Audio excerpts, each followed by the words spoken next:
नमस्ते, देख रहे हैं CIN का यूट्यूब प्लेटफॉर्म और मैं मौजूद हूं सुनील पांडे सर के साथ। सुनील पांडे किसी नाम और परिचय के मोहताज नहीं है, राजनीतिक विश्लेषक हैं। देश और राज्य के हर एक राजनीतिक पहलू पर इनकी गहरी समझ है। सर से हम समझने का प्रयास करेंगे और कंट्री इनसाइट के दर्शकों को बताना चाहेंगे कि बिहार के जो राष्ट्रीय जनता दल के नेता हैं, उत्तराधिकारी माने जाते हैं लालू प्रसाद यादव का, तेजस्वी यादव जी, नीतीश कुमार के भ्रम जाल से आखिर कैसे निपटेंगे। जैसा मुख्यमंत्री ने ऐलान कर दिया है कि जनता दल यूनाइटेड का विलय राष्ट्रीय जनता दल के साथ नहीं होगा, यह तो राष्ट्रीय जनता दल के लिए बहुत ही कठिन डगर है।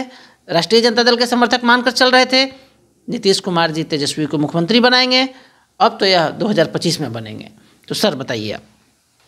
देखिए, बिहार के लिए पिछले 2-3 दिन जो है विधानसभा में हंगामा या हंगामे से पहले रहुई डेंटल कॉलेज के उद्घाटन के वक्त नीतीश जी का बयान, या उसके नेक्स्ट डे ये बयान आना कि 2025 का विधानसभा चुनाव तेजस्वी के नेतृत्व में लड़ेंगे, या हमारे बाद इस काम को आगे विरासत को नीतीश जी बढ़ाएंगे। नीतीश जी का ये कहना कई मायनों में खास है। अभी वर्तमान सरकार के लिए, आने वाले चुनाव के लिए और पूरी राजनीतिक समीकरण को आप यदि समझना चाहें तो इसके इर्द गिर्द ये इनके बयानों की व्याख्या होनी चाहिए। कोई भी राजनीतिक समझ यदि रखता है कि आखिर सवाल उठता है कि विधानसभा की सबसे बड़ी पार्टी का नेता तेजस्वी जी हैं। तेजस्वी जी लालू के पुत्र हैं, इसमें दो राय नहीं है, इसको झुठला नहीं सकते हैं। उनके राजनीतिक विरासत को ये संभाल रहे हैं, लेकिन आज के तारीख में तेजस्वी किसी परिचय और किसी योग्यता के लिए प्रमाण देने की ज़रूरत अब उनको नहीं है। उन्होंने प्रमाणित किया है, राज्य के नेता के रूप में उभर रहे हैं, युवा हैं। मैं बार बार इस बात को कहता हूं कि ऊर्जा से लवरेज हैं और उनकी दिशा दृष्टि दर्शाने वाला या समझाने वाला पार्टी में कई लोग हैं। उनके पिताजी खुद राजनेता हैं और स्वस्थ रहने के बाद वो टाइम टू टाइम इनको निर्देशित करते रहते हैं।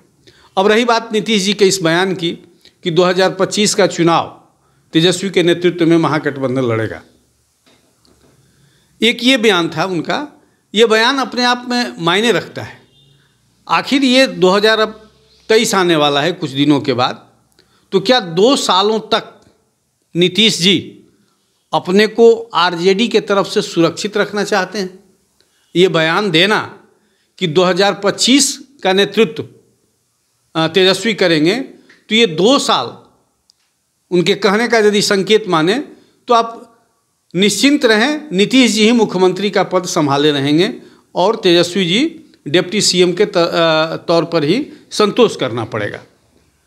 मेरा मानना है कि इस बात को लेकर आरजेडी में काफ़ी गहमागहमी होगी।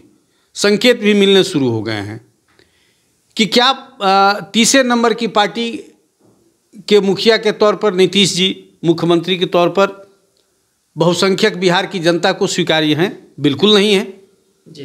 वोट की राजनीति यदि माने डेमोक्रेसी में, तो आपको वो वोट नहीं पड़ा है, तो जनता की नुमाइंदगी तो आप बिल्कुल नहीं कर रहे हैं बहुसंख्यक जनता की।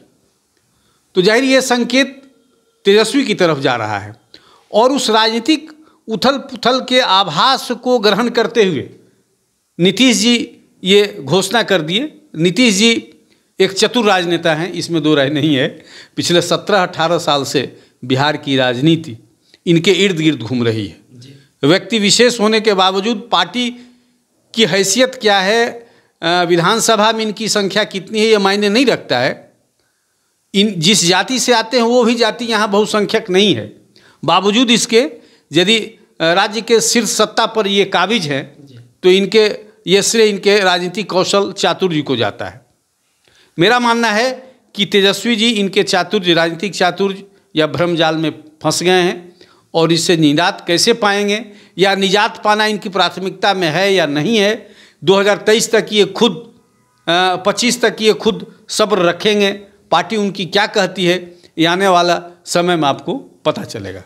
तेजस्वी जी के साथ सहयोगी दलों के सहयोग से 115 MLA उनके साथ हैं सर, 45+ MLA नीतीश जी के साथ है सर। नीतीश कुमार जी को नैतिकता के आधार पर भी तो तेजस्वी को आगे बढ़ा देना चाहिए। अगर घोषणा कर रहे हैं 17 साल शासन कर लिए हैं, देश की राजनीति में जाना है, तो उनको तो त्वरित इस पर एक्शन लेना चाहिए सर। मेरी निजी राय है कि सत्ता राजनीति से अब नैतिक शब्द जो है ये डिक्शनरी से बाहर कर देना चाहिए। नैतिकता नाम की कहीं कोई चीज़ नहीं है। न सच बोलने की बात है, न अपने कहे पे खड़े होने की बात है, पूरा करने की बात है। आप ये बीते दिनों की बात है। अभी ऐसा कोई राजनेता नहीं है देश में जो कहे और नैतिकता के बल पर अपनी राजनीति करता हो। तो ये तो भूल ही जाइए। ये जग जाहिर है कि हमेशा ये मुख्यमंत्री ही बनना चाहते हैं। आपको बड़ा ही दिलचस्प है जिस तरह से पिछले 15, 16 या 17 सालों तक बीजेपी ने जितनी इनको लिबर्टी दिया, जितनी ढील दी, मुश्किल है उतना इनको तेजस्वी के खेमे से या आरजेडी के खेमे से मिले। तो ये तो अपने आप में कहानी काफ़ी है कि वो लिबर्टी इनको यहाँ मिलेगी नहीं, छटपटाहट बढ़ेगी और इनका ये बयान 2025 वाला कुछ न कुछ तो रंग दिखाएगा। तेजस्वी को सर अंत में क्या करना चाहिए? तेजस्वी तो फर्स्ट लीडिंग पार्टी है बिहार में, बड़े उनके सहयोगी दल का बड़ा भरोसा है तेजस्वी यादव पे।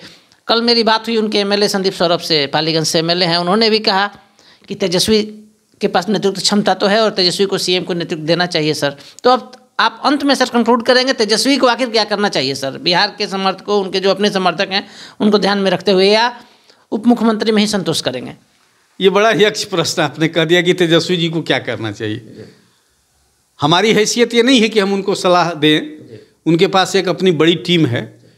लेकिन राज्य की जनता का जो मिजाज है वो बीच वाला नहीं है, आर पार की सोच है यहाँ की जनता को, और उस सोच को सोचते हुए तेजस्वी जी को निर्णय लेना चाहिए। इस बार यदि बीजेपी है तो उस पार आरजेडी है, और यही दोनों पार्टी का भविष्य प्रदेश में है। तो सवाल है कि निर्णय तो उन्हीं को लेना पड़ेगा, और सख्त निर्णय लेने से पहले कई चीज़ों पर, कई मुद्दों पर सख्ती से विचार करना होगा।